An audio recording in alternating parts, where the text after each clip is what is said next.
Officials in the city of Bakersfield are considering enacting a climate action plan, and residents and organizations are making their voices heard. 23 ABC's Corey O'Leary joins us now in studio to break down what's in this plan and how residents feel about it. Corey. The Climate Action Plan aims to reduce greenhouse gas emissions and prepare the city for the effects of climate change. One strategy proposed in the plan is to decarbonize local infrastructure. The goal is to prohibit the use of natural gas in construction of new buildings by 2026, a sticking point for Current Citizens for Energy, a group that represents those who work in the local oil industry. Current Citizens for Energy is concerned that it does call for 100% ban on natural gas for new construction in residences and businesses, but it also appears to look to transition the entire city over to that banning of natural gas. And we're just not for bans of any source of energy.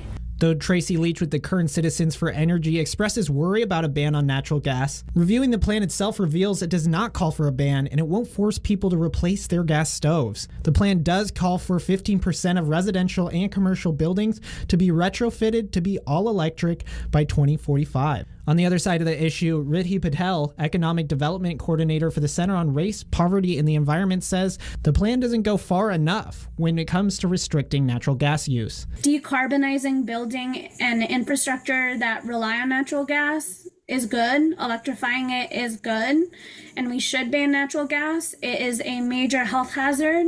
Leach tells me she doesn't believe a specific plan should be put in place to deal with the effects of climate change, but measures related to climate change should be incorporated into the general plan for the city. We understand that the city has to pursue some climate action initiatives. This plan goes well beyond the required mandates from the state.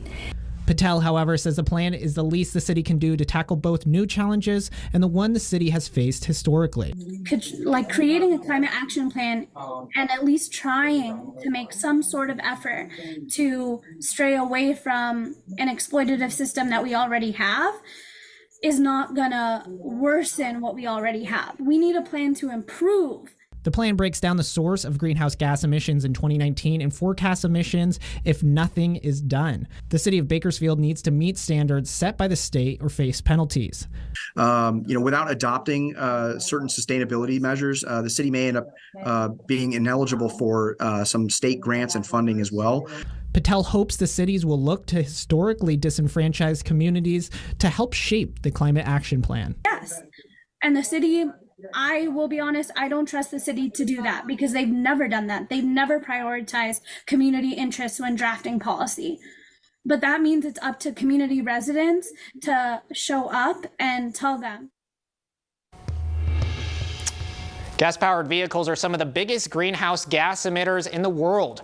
We now take an in-depth look into the amount of emissions coming from a typical vehicle.